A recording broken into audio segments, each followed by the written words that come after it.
السلام علیکم ورحمۃ اللہ وبرکاتہ۔ محترم ناظرین و سامعین، اللہ کرے آپ مع اہل خانہ، عزیز و اقارب سب بخیر و عافیت ہوں۔ اس وقت میں آپ کی خدمت میں قرآن پاک کی فضیلت، اہمیت اور اس کی جامعیت پر ایک نہایت ہی پر اثر اور شاندار بیان لے کر حاضر ہوا ہوں۔ دعا فرمائیں کہ اللہ تعالیٰ مجھے صحیح بات کہنے کی اور ہم سب کو اس پر عمل کی توفیق عطا فرمائے۔ ایک ضروری درخواست یہ کرنا مناسب سمجھتا ہوں کہ اگر آپ نے اب تک میرے چینل علمی گلدستہ کو سبسکرائب نہیں کیا ہے تو برائے کرم سبسکرائب فرما لیں، اپنے دوست و احباب کے ساتھ بھی ضرور شیئر فرمائیں۔ اس میں صرف اصلاحی اور اللہ کے قریب کرنے والی باتیں پیش کی جاتی ہیں۔ آئیے شروع کرتے ہیں۔ قرآن کریم کیا ہے؟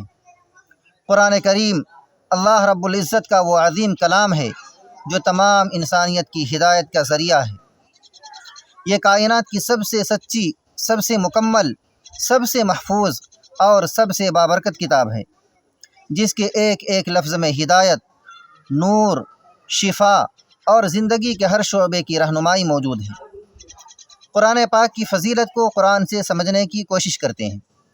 قرآن مجید کی فضیلت پر خود قرآن گواہ ہے۔ اللہ تعالیٰ نے اسے کلام اللہ کہا اور اس کا نزول اپنے سب سے افضل فرشتہ جبرائیل علیہ السلام کے ذریعے سب سے افضل نبی حضرت محمد صلی اللہ علیہ وسلم پر سب سے افضل مہینے رمضان المبارک میں اور سب سے افضل رات شب قدر میں فرمایا۔ اللہ تعالیٰ خود فرماتا ہے، انہ لقرآن کریم فی کتاب مکنون، بے شک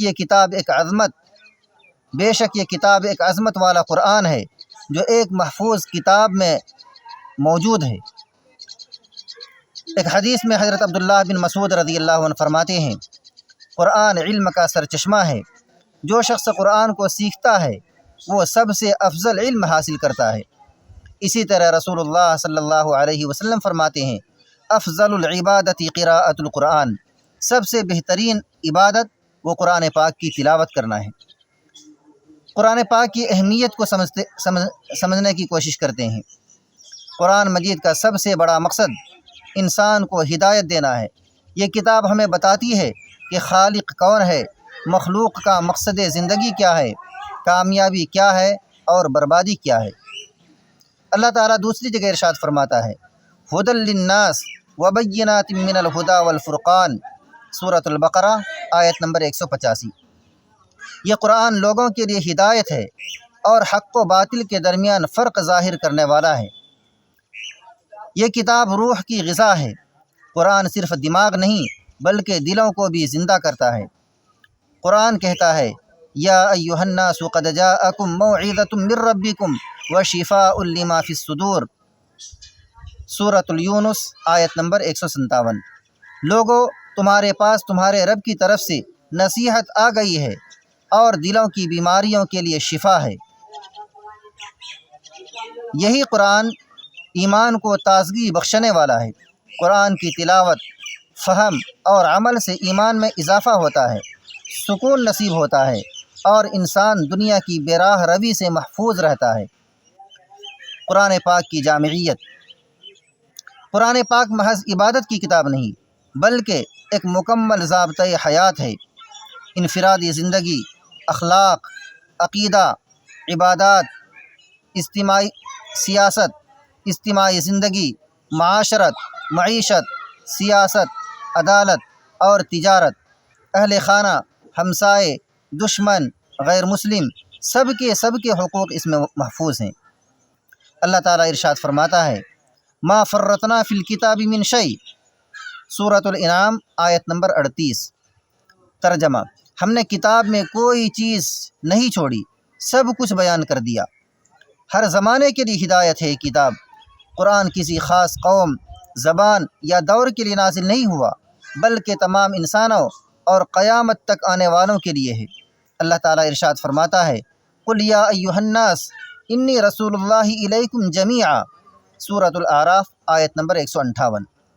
ترجمہ، اے نبی صلی اللہ علیہ وسلم، آپ لوگوں سے کہیے کہ اے لوگو، میں اللہ کا رسول ہوں اور تم لوگوں کے تمام تم تمام لوگوں کی طرف بھیجا گیا ہوں۔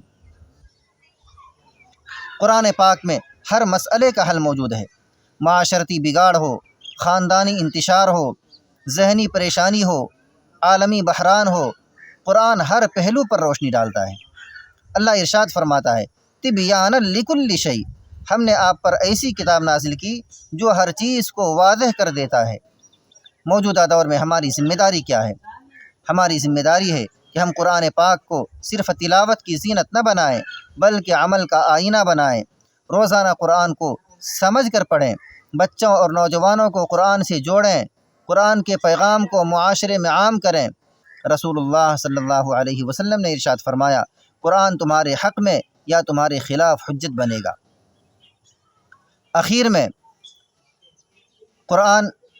آخر میں یہ درخواست کرنا مناسب سمجھوں گا کہ قرآن نور ہے، شفا ہے، ہدایت ہے، معجزہ ہے، قانون ہے، زندگی ہے۔ اس لیے آئیے اس ربانی کتاب سے سچی محبت کریں، اسے سیکھیں، سمجھیں اور اپنی زندگی کا حصہ بنائیں۔